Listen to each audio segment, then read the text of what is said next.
Kata Nabi, kullu gulamin murtahinun bi aqiqatihi. Setiap anak yang lahir tergadai dengan akikahnya. Maksudnya tergadai dengan akikahnya, si anak tadi susah untuk memberikan syafaat kepada kedua orang tuanya apabila anaknya belum diakikahkan.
Warahmatullahi wabarakatuh. Alhamdulillahirabbil alamin wassalatu wassalamu ala asyrafil anbiya wal mursalin sayyidina wa maulana Muhammadin wa ala alihi wa sahbihi ajma'in, amma ba'd.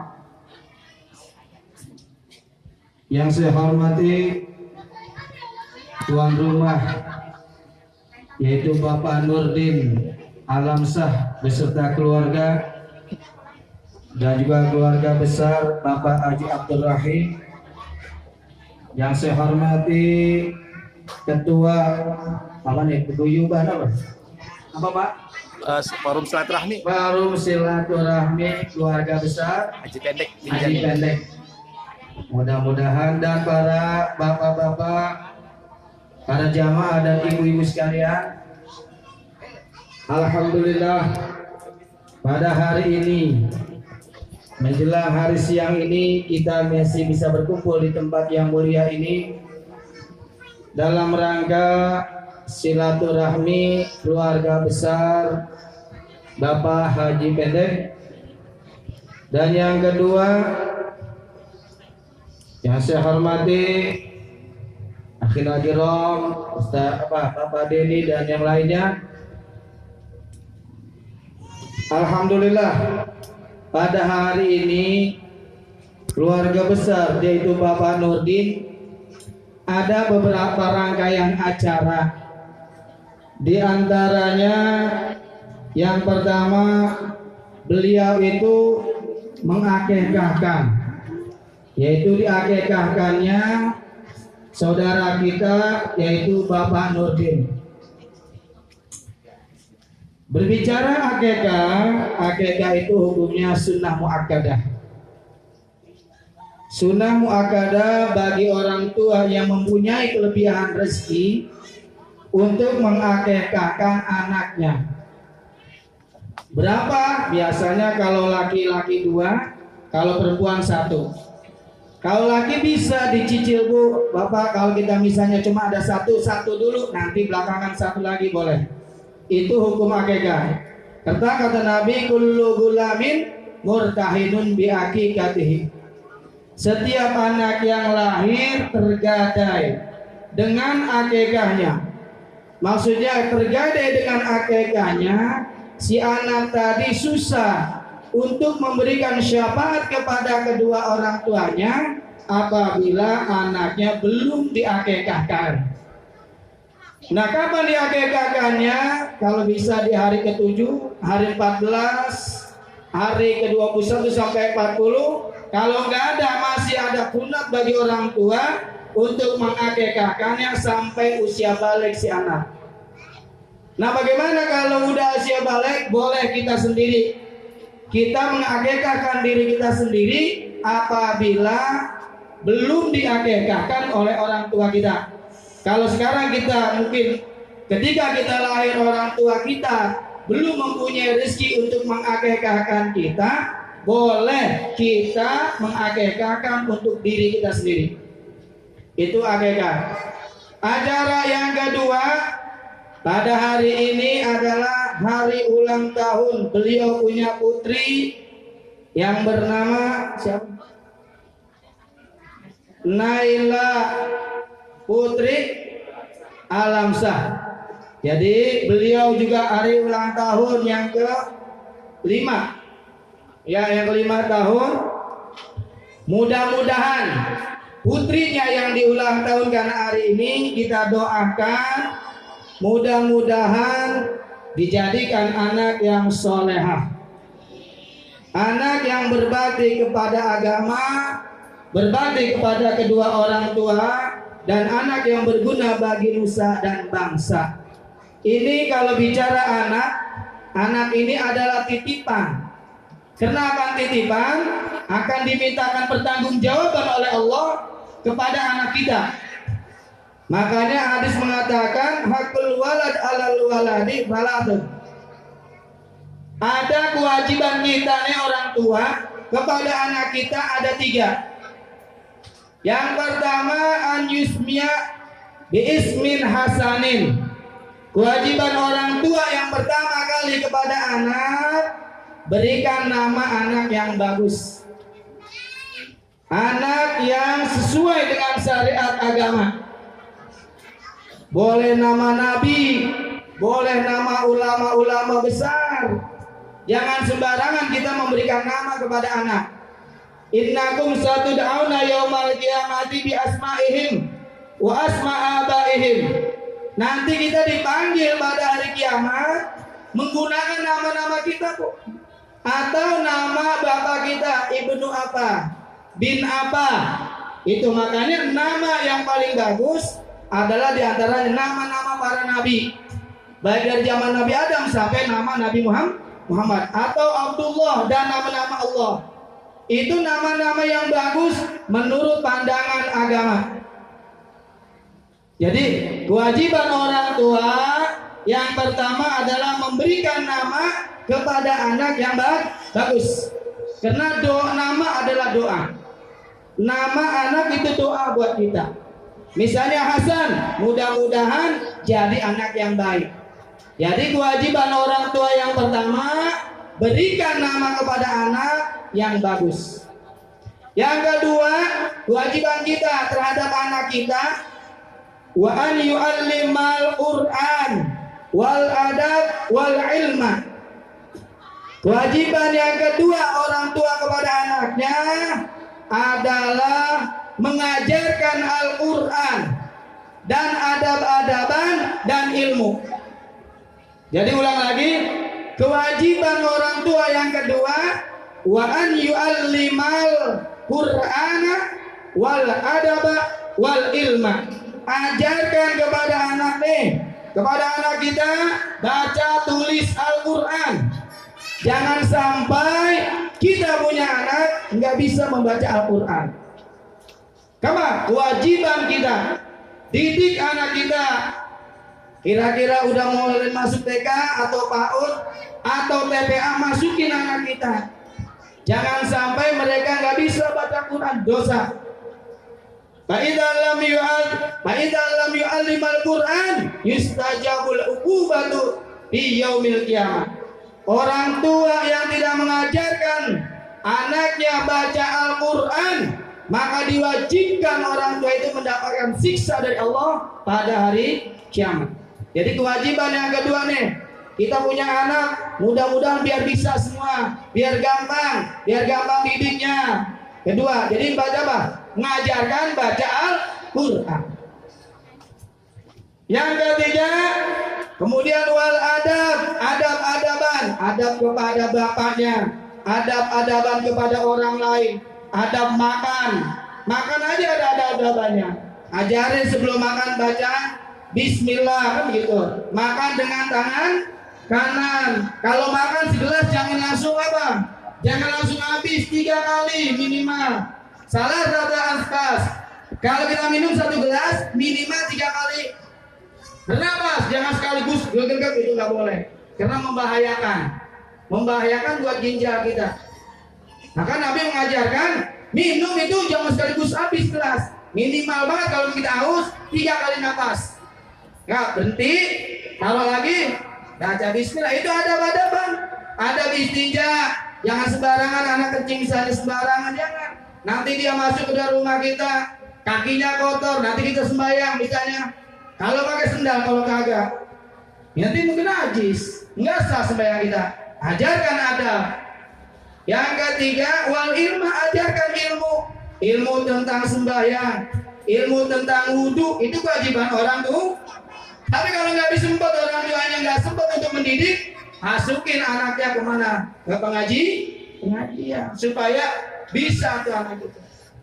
Yang ketiga kewajibannya wa an yuhdina, dikhitankan. Kalau udah gede udah mau khitan, kewajiban orang tua menghitankan. Di dalam ayat lain wa yu'awizahu idza adlaka, kawinkan kalau dia udah mau kawinkan. Itu jadi ulang lagi. Jadi yang pertama, pada hari ini ada rentetan acaranya.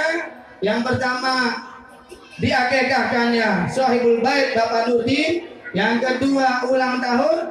Yang ketiga silaturahmi. Keluarga ini bagus silaturahmi. Man kana yu'minu billahi wal yawmil akhir falyasil rahimah.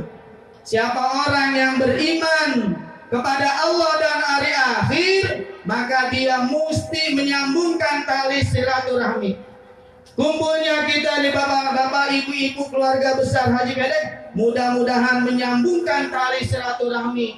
Jangan sampai ada renggang antara keluarga, begitu. Intinya apa? Silaturahmi. Jadi kata Nabi, man kana yu'minu billahi wal yawmil akhir falyasil rahimah. Hadis yang kedua, man sarrahu an yubsata fi rizqihi, siapa orang yang senang pengen diluaskan punya rizkinya luas, enggak sempit, enggak susah. Wa yunsa'u bi atharihi, yang kedua pengen supaya umurnya ditambah oleh Allah, fal yasil rahim, mudahlah dia menyambungkan tali silaturahmi. Jadi ini penting silaturahmi. Enggak boleh kita memutuskan silaturahmi.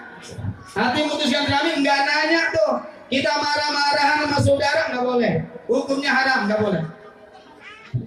Kata Nabi, la yadkhulul jannah qati'ur rahim. Enggak bakalan masuk surga orang yang memutuskan hubungan silaturahmi sama saudaranya, sama tetangganya, enggak tegur sapa, enggak nanya, marah-marahan. La yadkhulul jannata qati'ur rahim. Enggak bakalan masuk surga. Bahkan di hadis yang mengatakan qati'ur rahim mal'unun walau mata fi zawil Ka'bah. Orang yang memutuskan silaturahmi matinya dilaknat oleh Allah. Sekalipun matinya di tengah-tengah Ka'bah, tetap tidak ada gunanya. Makanya nggak boleh kita marah-marah ke saudara, ya kan? Kata Nabi, la yahillu lil muslimin an yahjura akhahu fawqa salasah. Enggak sah, enggak boleh, enggak halal. Kita sama saudara enggak tegur sapa, enggak nanya, marah-marahan. Liwat berapa hari? Liwat 3 hari. Boleh marah, jangan sampai liwat 3 hari. Faman hajaro akhahu fawqa salasin, famata dakhalan nar. Siapa orang yang ketika dia mati dalam keadaan marah dengan saudaranya, yakinkan dia ahli neraka. Jadi jangan sampai kita masuk neraka. Sambungkan lagi hubungan silaturahmi. Menurut Saul Sulaiman bin Muhammad bin Umar, ada 10 keutamaan kalau kita silaturahmi dengan saudara, dengan tetangga. Di antaranya ridho Allah, mendapatkan keridhaan Allah. Kalau kita Islami, Allah ridho. Kenapa Allah ridho? Ini silaturahmi perintah Allah. Yang kedua, idkhulus surur alaihim. Kalau kita kumpul-kumpul girang, bisa ngobrol, bisa bercanda kan gitu, bisa akrab. Yang apa? Girang tuh orang, mendatangkan kegembiraan. Yang ketiga diantaranya manfaat yang diadakan silaturahmi ini adalah farahul malaikat, mereka senang. Yang keempat, husnus sana. Kalau kita sering rajin silaturahmi kumpul, dapat pujian yang baik-baik dari orang. Yang kelima, ziyadatul fil umri, tambah lagi umurnya. Yang keenam, diantaranya ziyadatul barakah, mendapatkan keberkahan. Dan yang terakhir adalah girangnya ahli kubur, sururul amwat, girangnya ahli kubur kita. Kenapa? Adanya silaturahmi. Jadi ini saja dah ya Bu, mohon maaf. Nih saya kenal cuma ada satu soal yang bunuh, Ibu Lia. Ibu Lia ya, dia orang sini Bu. Oh dari sini. Hah? Oh iya, dia saya kenal dia. Jadi masih kecil saya kenal, karena dia udah gede. Ada udah punya. Udah jadi ibu-ibu, iya. Tapi wajahnya nggak berubah, masih cakep dia, nggak apa-apa Bu. Iya, cuma satu. Ya kurang lebih mohon maaf kok. Saya ini sebenarnya datang kemari satu silaturahmi aja. Hubungan baik saya sama keluarga Bapak Haji Abdul Baik. Saya ini bukan orang yang biasa drama, saya bukan guru Bu. Ini mah kena, ya dihormatin aja dah. Hormatin, sohibul baik sudah datang, saya datang. Nanti enggak? Bukan disuruh begini. Senang saya bukannya guru, saya orang biasa aja Bu. Jadi kalau ada kata-kata yang gak tersusun dan sebagainya, mohon dimaafin. Juga kalau saya kelamaan, saya itu makanan udah pada adem dari subuh ya Bu. Udah dari subuh udah disediain, kalau kelamaan juga tak jadi adem gak enak. Ntar perlu diangkatin lagi, maafin ya. Ini aja kurang lebihnya mohon maaf. Billahi taufiq wal hidayah. Wassalamualaikum warahmatullahi wabarakatuh.